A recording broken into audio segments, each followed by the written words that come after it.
السلام عليكم، مرحبا بكم في فيديو جديد على قناة مفاتيح قانونية.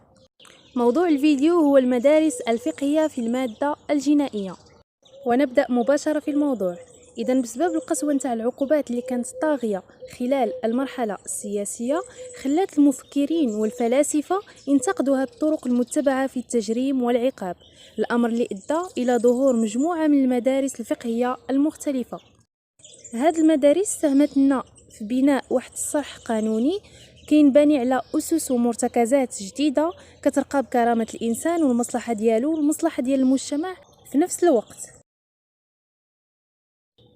وهاد المدارس هي أولا ظهرت لنا المدرسة التقليدية الأولى ولا اللي كتسمى بالمدرسة الكلاسيكية.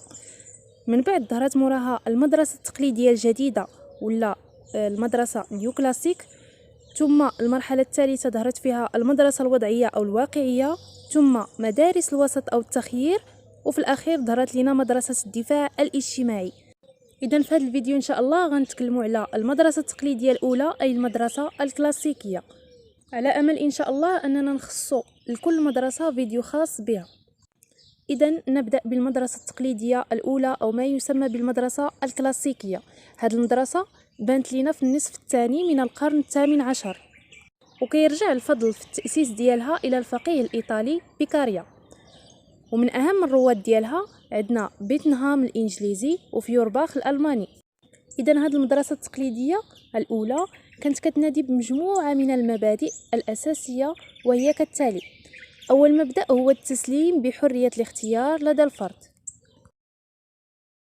بمعنى أنه مادام الفرد كيتمتع بالإرادة والتمييز فإنه كيكون مسؤول من الناحية الأخلاقية والأدبية على الجرائم اللي كيرتكبها، لذلك خصو يتحمل تبعات الأخطاء ديالو مادام أنه اختار داك السلوك الإجرامي عن طواعية وبدافع إشباع رغباته ونزواته الشخصية.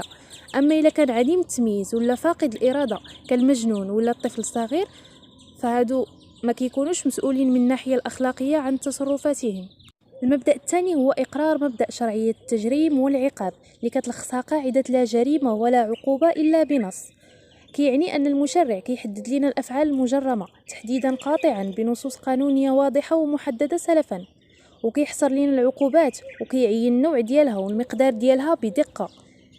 كل هذا باش يكونوا الأفراد على بينة من التصرفات اللي ممنوعة ويتجنبوها، وأيضا كيؤدي هذا المبدأ إلى تفادي أي تعسف أو تحكم من جهة القضاء في تحديد الجرائم والعقوبات.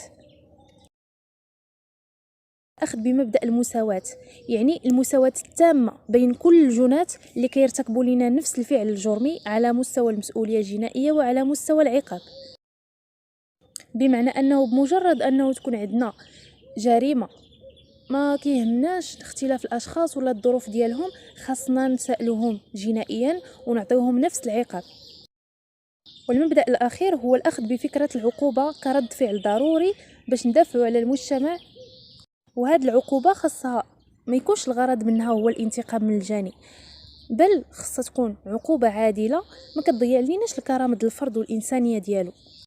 والعقوبة بالنسبة لهذه المدرسة خصنا نقيسوها بمقدار الضرر اللي لحقاته بالجريمة وبالمجتمع وبالمجني عليه، وبالقدر اللي كيحقق لنا الردع العام. فالردع العام أو المنفعة الاجتماعية للعقوبة هو الهدف الأسمى اللي كتقوم عليه حقوق الدولة في العقاب. إذا بالنسبة للإيجابيات ديال هذه المدرسة، كانت الأفكار ديالها والمبادئ اللي جات بها عندها تأثير واضح في تطور الفكر الجنائي، وأثرت أيضا هذه المبادئ في الكثير من التشريعات والإعلانات الدولية كالإعلان العالمي لحقوق الإنسان والمواطن سنة 1789 اللي نص في المادة ديالو الثامنة صراحة على مبدأ الشرعية الجنائية، وتبناه القانون الفرنسي سنة 1791. بالمقابل توجهت لها مجموعة من الانتقادات لهذه المدرسة التقليدية الأولى، من بينها أنها ركزات على جسامة النتائج المادية للجريمة وغفلات لنا شخص الجاني والظروف ديالو النفسية والاجتماعية والعوامل اللي خلاته أنه يرتكب الجريمة، بمعنى أنها وقفات عند الفعل ولكن غفلات لنا الفاعل. أيضا اعتمدت في تطبيق العقوبة والأهداف ديالها على الردع العام وما عطات حتى شي اعتبار للردع الخاص، وطبقت المساواة المطلقة في العقوبة، وربطات كل جريمة بجزاء محدد، وهذا الشيء كيؤدي إلى إخضاع مجموعة من الأشخاص المختلفين في الظروف ديالهم لنفس النوع والمقدار من العقاب، وهذه النتيجة غير عادلة. إذن كل هذه الانتقادات مادت إلى ظهور المدرسة التقليدية الحديثة ولا المدرسة نيو كلاسيك، والتي ستكون موضوع الفيديو القادم إن شاء الله. أتمنى التوفيق إذن للجميع، ولا تبخلوا علي بلايك والاشتراك وتفعيل الجرس ليصلكم كل جديد على القناة. وشكرا على المتابعة، وإلى اللقاء.